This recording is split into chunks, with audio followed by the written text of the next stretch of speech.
తొలిపలుకు channel కి స్వాగతం. నేను జ్యోతి. ముందుగా బులెటిన్ అప్డేట్స్ చూద్దాం.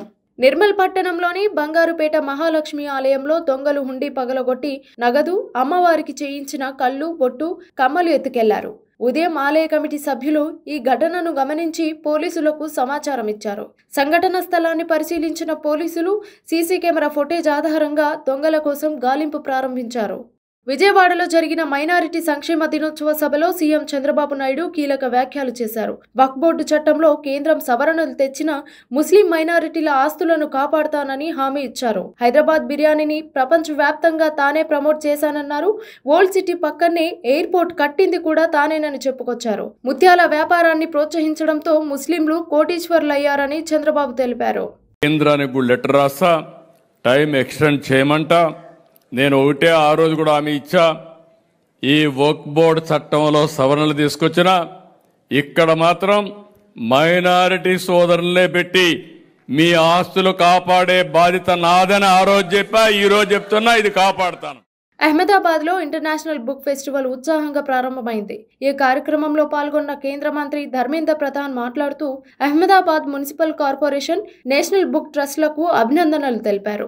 300 మందికి పైగా పబ్లిషర్స్ పాల్గొన్న ఈ ఫెస్టివల్ ను అంతర్జాతీయ స్థాయిలో నిర్వహించడం గర్వకారణం అని చెప్పుకొచ్చారు. పాత పుస్తకాలతో పాటు టెక్నాలజీ ఆధారిత పఠనంపై యువత ఆసక్తి పెంచుకోవాలని సూచించారు. ఈ ప్రదర్శన నవంబర్ 23 వరకు కొనసాగనుంది. आज हमारे गुजरात के मुख्यमंत्री आदरणीय भूपेंद्र भाई पटेल जी के साथ हम लोग इस बुक फेयर को, ये आने वाले 23 तारीख तक चलेगा।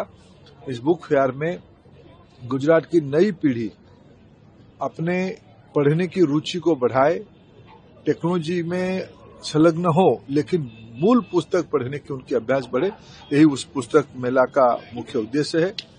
राष्ट्रीय शिक्षा नीति 2020 देश में बड़े तीव्रता से लागू हो रहा है।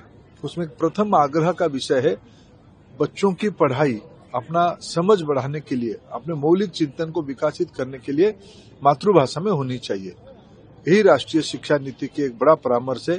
देश की सभी भागों ने, सभी राज्यों ने मातृभाषा आधारित पढ़ने का व्यवस्था पहले से भी किया है, आज उसको और मजबूती कर रहे हैं।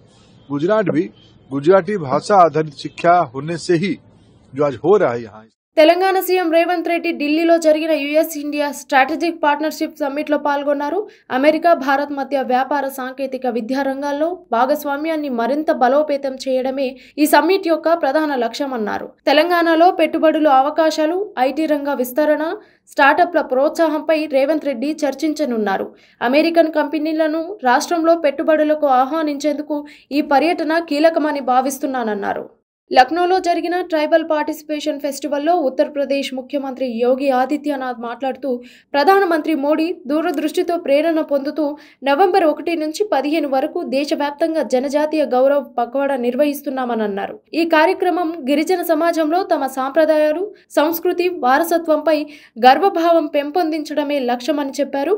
దేశం, సమాజంలో గిరిజనులు గౌరవప్రదమైన భాగస్వామ్యంగా ఎదిగేందుకు ఇది వేదికగా నిలుస్తుందని యోగి తెలిపారు.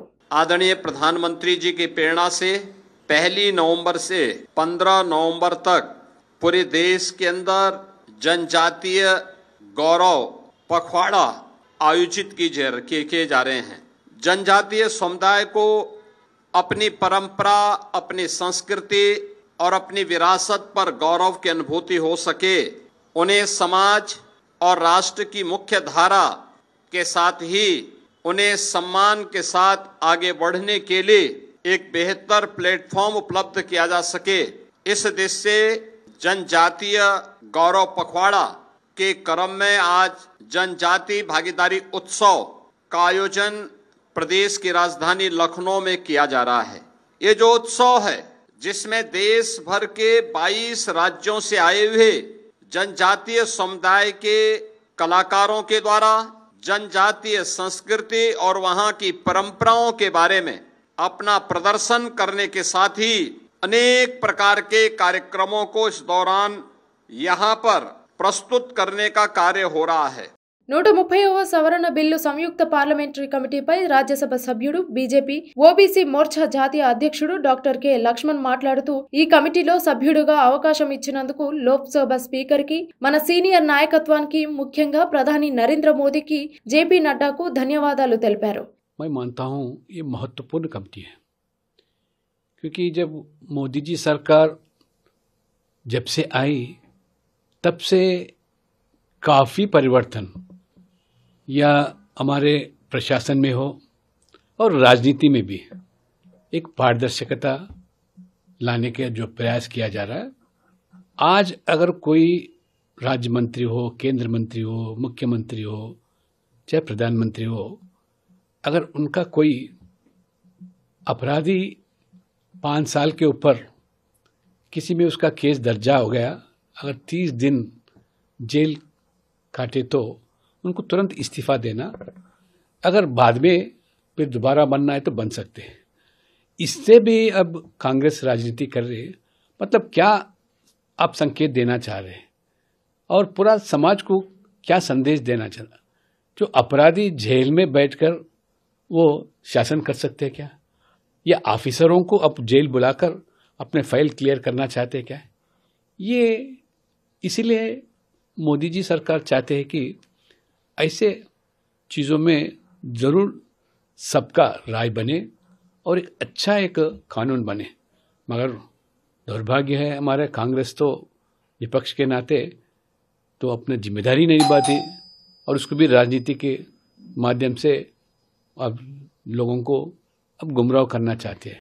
సామాజిక న్యాయ స్ఫూర్తితో నడిచిన తెలంగాణ సాయుధ పోరాటానికి కేంద్ర బిందువైన నల్గొండ మన సామాజిక తెలంగాణ నిర్మాణ సంకల్పానికి ప్రతీకగా నిలుస్తోందని కవిత పేర్కొన్నారు. జాగృతి జనం బాట యాత్రలో రైతులు, విద్యార్థులు, యువత, మహిళలు కుటుంబాలను కలుసుకోవడం ద్వారా తమ పోరాటం పట్ల మరింత నిబద్ధత పెరిగిందని తెలిపారు. ప్రజల ఆశయాలను నెరవేర్చే సామాజిక తెలంగాణ సాధన కోసం తాను కృషి చేస్తానని హామీ ఇచ్చారు.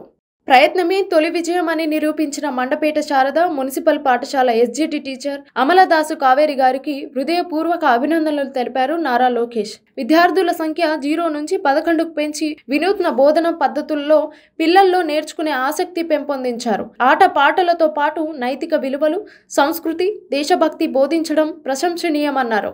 FLN, TLM రీల్స్ తయారు చేసి సోషల్ మీడియాలో ప్రచారం చేయడం, అలాగే పర్యావరణ పరిరక్షణ కోసం కిచెన్ గార్డెన్ అభివృద్ధి చేయడం ఇతరులకు ఆదర్శంగా నిలిచారని నారా లోకేష్ చెప్పుకొచ్చారు.